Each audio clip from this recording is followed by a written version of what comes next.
Hey everyone, welcome to The Explainer. So today, we're going to do something a little different. We are going to radically shift how you view workplace burnout. I mean, totally flip the script. We're stripping away all the usual noise to look at the pure, hard science of sustainable well-being. We've got a massive amount of ground to cover today, so let's just dive right in, shall we? Okay, let's dive right into this with a pretty staggering number, 52%. According to a recent Gallup report, that is the percentage of workers worldwide who are currently experiencing burnout. Just think about that for a second. That is literally more than half the global workforce. And get this, sick days have nearly doubled in just the last 7 years, and 84% of people have faced some kind of mental health challenge recently. The stakes of this global crisis are just incredibly high. Now, naturally, our instinctive response is almost always the same, right? We say, we need to reduce our stress. But, and here's the kicker, the research actually tells us our instinct is completely wrong. There's this absolutely fascinating quote by Tal Ben-Shahar, and it completely challenges everything we think we know about stress. He says, stress with recovery leads to growth. Stress without recovery leads to burnout. It's kind of like going to the gym. When you lift weights, you're intentionally putting stress on your muscles. But if you stop and actually recover, those muscles grow stronger over time. If you just kept lifting nonstop, no way, you just get injured. Well, the exact same principle applies to our minds. The root problem isn't the stress itself, not at all. It's the total lack of recovery.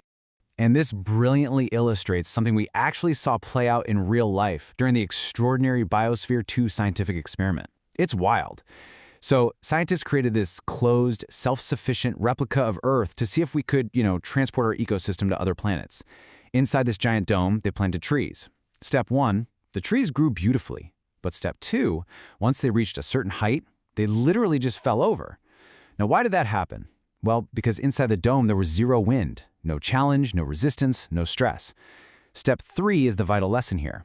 Without the stress of the wind, those trees never developed roots deep enough or trunks solid enough to support their own weight. It turns out, we don't actually need stress-free environments to thrive. We just need the roots, those recovery structures that allow stress to do its actual job, which is growth. Now, what's really interesting about this slide is how we actually experience that stress emotionally, because there are two distinct levels here. Level 1, that's automatic and totally inevitable. It's that natural anxiety you feel right before a big presentation, or when you're staring down a super tight deadline. But level 2, that is an added choice. It happens when we reject or fight level 1. You know the feeling? When we start feeling anxious about being anxious? As the psychiatrist Viktor Frankl discovered, what you resist persists. Every single time you fight your natural emotion, you create this secondary layer of shame or panic. And honestly, that's actually far more harmful than the original feeling itself. Let's move to and see how this builds into the first of our 3 distinct recovery steps. We call these the 3 R's. So, step 1 is R1, reviving. This is all about welcoming instead of fighting. The 13th century Persian poet Rumi famously used this beautiful metaphor of a guest house. He basically described every emotion as a visitor knocking at your door, right? If you welcome it, it comes in, sits down, has a cup of tea, and then eventually it leaves. But if you try to keep it out, it just remains standing right there on your threshold indefinitely.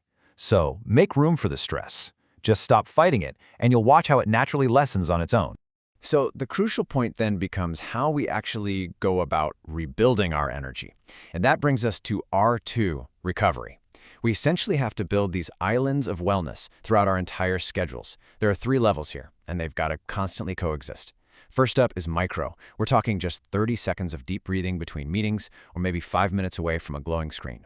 Second is mid, actually getting a full night's sleep or eating your lunch without constantly checking your phone. And third is macro, taking a proper, real holiday where you are completely disconnected. And listen, here is a very important distinction to keep in mind. Scrolling through social media is absolutely not recovery, not even close. It's just continuous stimulation disguised as a break. True recovery, that requires a genuine reduction in stimuli. And that brings us to our final step, R3, reframing. Now, this simply means changing your lens, not necessarily the situation itself. Step 1, identify the automatic thought. Just by naming the thought, saying out loud, okay, my brain thinks this is a threat, you immediately reduce its automatic power over you. It's like turning on the lights in a dark room. Step 2, reframe it as a challenge. Ask yourself, all right, what can I actually learn from this demanding situation? And then step 3, ask, What should I do now? This is such a vital question. It takes all that nervous energy generated by your stress and it redirects it. You shift away from panic self-defense and channel that energy straight into proactive, decisive action. Now, if you're sitting there thinking, this is just a bunch of toxic positivity, well, the raw biological proof tells a completely different story. How you perceive stress literally changes your body's physical response. It's wild. If you view a situation as a threat, your nervous system goes on high alert, your cortisol levels absolutely skyrocket, and your performance under pressure is measurably compromised. But if you view that exact same situation as a challenge, your cortisol stays moderate, your nervous system is functionally activated, and your performance is maintained, or, hey, maybe even improved. Basically, changing your psychological perception fundamentally alters your neurochemical reality. To really tie all of this together, we rely on the 4 pillars from the science of happiness. First up is plus being. That's your ability to maintain mindful presence, so stress doesn't just throw you into this automatic defensive autopilot. Then comes plus US, highlighting a simple reality.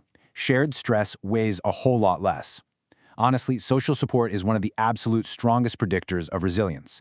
A cohesive team just handles crises better, plain and simple. Next, plus discipline.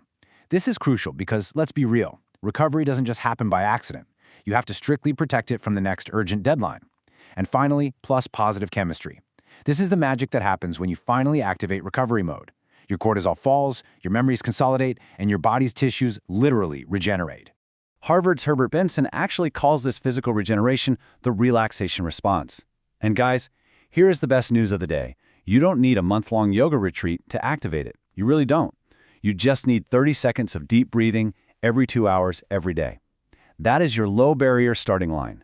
Small changes applied consistently make an absolutely enormous difference. So I'm going to leave you with this provocative question as you step away from our explainer today. Will you let the wind knock you over? Or will you use your next 30 seconds to start growing deeper roots?